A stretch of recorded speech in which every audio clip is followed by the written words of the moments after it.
वसवसे और ख्यालात नमाज में क्यों आते हैं? वो नमाज मसाजिद में अदा की जा रही हो या किसी मैदानी इलाके में या घर में या किसी दफातर में, वसवसे और ख्यालात क्यों आते हैं? रसूल खुदा सल्लल्लाहु ताला अलैहि वसल्लम ने फरमाया, इन ख्यालात और इस वसवसे से खलासी पाने का ये तरीका अव्वल है बिस्मिल्लाहिर्रहमानिर्रहीम। एक बुजुर्ग के पास नमाज के बाद शैतान ने आकर कहा, आपने ये नमाज सही तरह नहीं पढ़ी, लिहाजा इसे दोबारा पढ़िए। जवाब दिया, मैं हरगिज ये नमाज दोबारा नहीं पढ़ूंगा, क्योंकि जैसे मैं पढ़ सकता था वैसे मैंने पढ़ ली। अगर इसमें कमी रह गई तो मैं अपने रब ताला से इसकी माफी मांग लूंगा। शैतान ने कहा, नमाज जैसी अजीम इबादत के मामले में सुस्ती मत कीजिए, ये सुस्ती का मौका नहीं है, आप दोबारा नमाज पढ़ लीजिए। फरमाया, जो होना था वो हो गया, मैं ये नमाज दोबारा कभी भी नहीं पढ़ूंगा। शैतान ने फिर कहा, देखिए मैं आपकी भलाई की खातिर नसीहत करता हूँ, मैं आपका खैरख्वाह हूँ। अल्लाह ताला की बारगाह में आपका मुकाम और मर्तबा बहुत बुलंद है। नमाज एक अजीम इबादत है। आप जैसे नेक बंदे को नमाज के मामले में जिद नहीं करनी चाहिए। बुजुर्ग ने शैतान को ज़ेर करने के लिए, चाहे कुछ भी हो जाए मैं ये नमाज दोबारा नहीं पढ़ूंगा। रही बारगाह इलाही में बुलंद मर्तबे वाली बात, तो मैं इसकी बारगाह में बुलंदी के बजाय पुस्ती पर ही खुश हूँ। शैतान ने कहा, अल्लाह ताला ऐसी नमाज कबूल ही नहीं फरमाता। कहा, मेरा रब बहुत करीम है, वो अपने करम से मेरे इस नाकुस अमल को भी कबूल फरमा लेगा।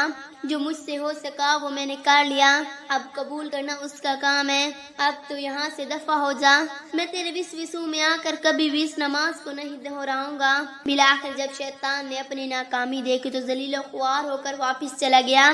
ख्याल रहे, इन बुजुर्ग की इसी सख्ती से रिद करने से गर्ज ये थी कि शैतान को जलील किया जाए, इसके वसवसे को दफा किया जाए और इसके रास्ते को बंद किया जाए। ये गर्ज ना थी कि अमल दुरुस्त और नामुकम्मल रहने दिया जाए और सुस्ती और लापरवाही को रवा रखा जाए और फरेब नफ्स और करम खुदाबंदी के बहाने पर एतमाद कर लिया जाए कि जैसी तैसी गलत नमाज अदा की जाए, इस पर कफियत कर ली जाए और दिल को तसल्ली देने के लिए कहा जाए रहमो करम है, बख्श देगा।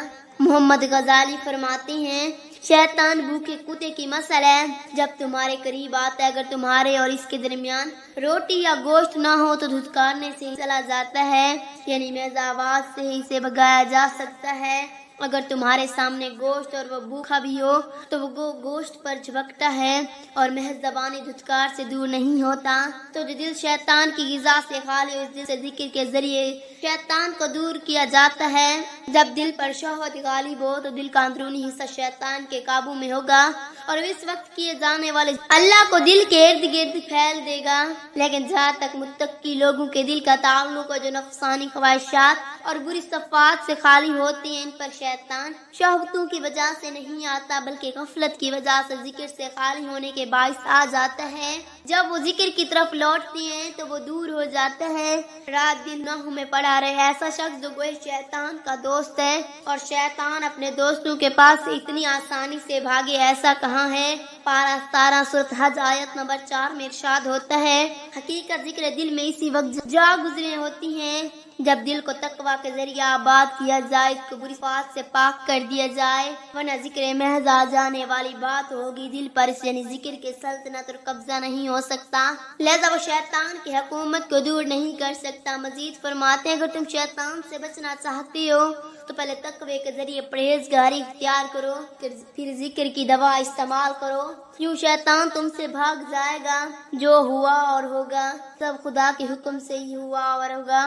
फिर बंदे की क्या है और इसको क्यों सजा का मुर्तकिब ठहराया गया, इसने कौन सा काम ऐसा किया जो मुस्तहिक आजाब का हुआ।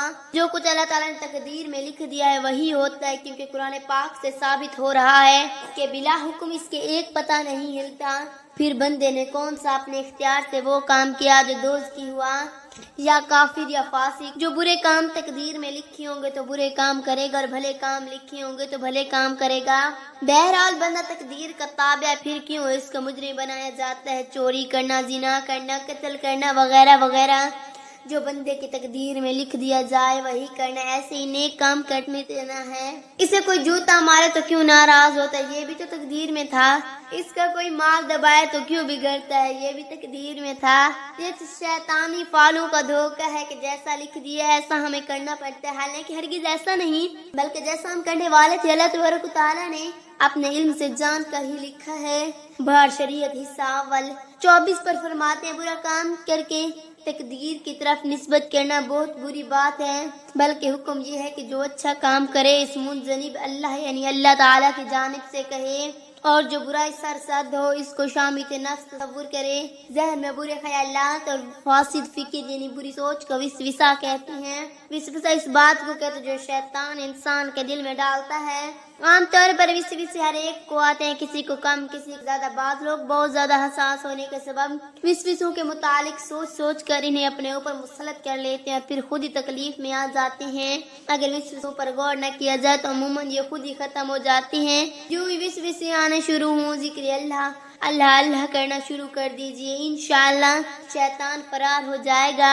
مسلمان جس قدر رب العالمین کے اطاعت میں آگے بڑھتا ہے اسی قدر شیطان کی مخالفت و دعوت بھی بڑھ جاتی ہے، اور وہ ہمہ اقسام یعنی طرح طرح کے مکروہ فریب اور دھوکے کے جال بچھاتا چلا جاتا ہے، اور اس کو اللہ تعالیٰ کی عبادت اور اس کے پیارے رسول خدا صلی اللہ تعالیٰ علیہ وآلہ وسلم کی سنت سے روکنے کی بھی بھرپور کوشش کرتے، اور طرح طرح کے وسوسے دلا کر گندے خیالات ذہن میں لا کر پریشان کرتا رہتا ہے، یہاں تک کہ بسا اوقات جہالت کی بنا پر آدمی اس کے ان وسوسوں کا شکار ہو کر نیکی اور بھلائی کے کام سے رک جاتا ہے۔ شیطان اپنے مقصد میں کامیاب ہو جاتا ہے۔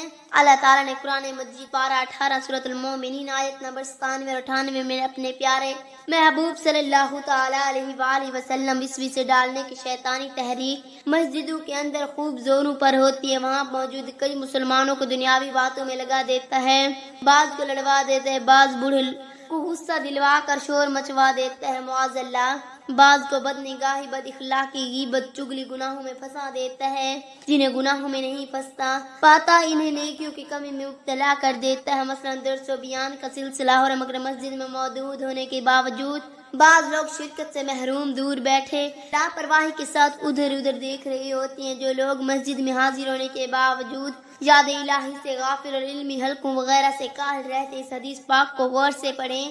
حضرت سیدنا ابو ہریرہ رضی اللہ تعالیٰ عنہ روایت فرماتے ہیں کہ سرکار مدینہ صلی اللہ تعالیٰ علیہ وآلہ وسلم ارشاد فرماتے ہیں کہ جب تم میں سے کوئی مسجد میں ہوتا ہے، شیطان اگر اس کے بدن پر ہاتھ پھیرتا ہے جسے تم میں کوئی اپنے گھوڑے کو پیار یعنی فرما بردار اور مطیع کرنے کے لیے اس پر ہاتھ پھیرتا، پاس اگر وہ شخص ٹھہر رہا یعنی اس کے وسوسے سے فوراً الگ نہ ہو گیا تو اسے باندھ لیتا یا لگام دے دیتا ہے۔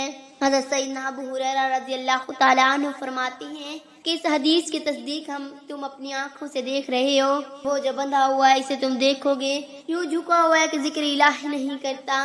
حضرت ابو موسیٰ اشعری رضی اللہ تعالیٰ عنہ غزوہ خیبر کے لیے روانگی کے وقت رسول خدا صلی اللہ تعالیٰ علیہ وآلہ وسلم کے ساتھ تھے۔ فرماتے ہیں میں رسول اللہ صلی اللہ علیہ وآلہ وسلم کی سواری کے پیچھے جا رہا تھا، میں نے لا حول ولا قوت الا باللہ کہا تو آپ صلی اللہ علیہ وآلہ وسلم نے فرمایا اے عبداللہ بن قیس تمہیں ایک ایسا کلمہ نہ بتا دوں جو جنت کے خزانوں میں سے ایک ہے؟ فرماتے ہیں میں نے عرض کیا، فرمائیے۔ آپ صلی اللہ تعالیٰ علیہ وآلہ وسلم نے فرمایا لا حول ولا قوت الا باللہ پڑھا کرو، اسی سے جنت مل جاتی ہے، وسوسے اور گناہوں سے خلاصی مل جاتی ہے۔ اللہ پاک میرا پڑھنا اور آپ کا سننا اپنی بارگاہ میں منظور و مقبول فرمائے، آمین۔ دعا ہے کہ اللہ رب العزت ہمیں ان احادیث پر عمل کرنے کی توفیق عطا فرمائے، آمین ثم آمین یا رب العالمین۔ ناظرین کمنٹ باکس میں اللہ تعالیٰ کے 99 ناموں میں سے ایک نام ضرور ٹائپ کریں، شکریہ۔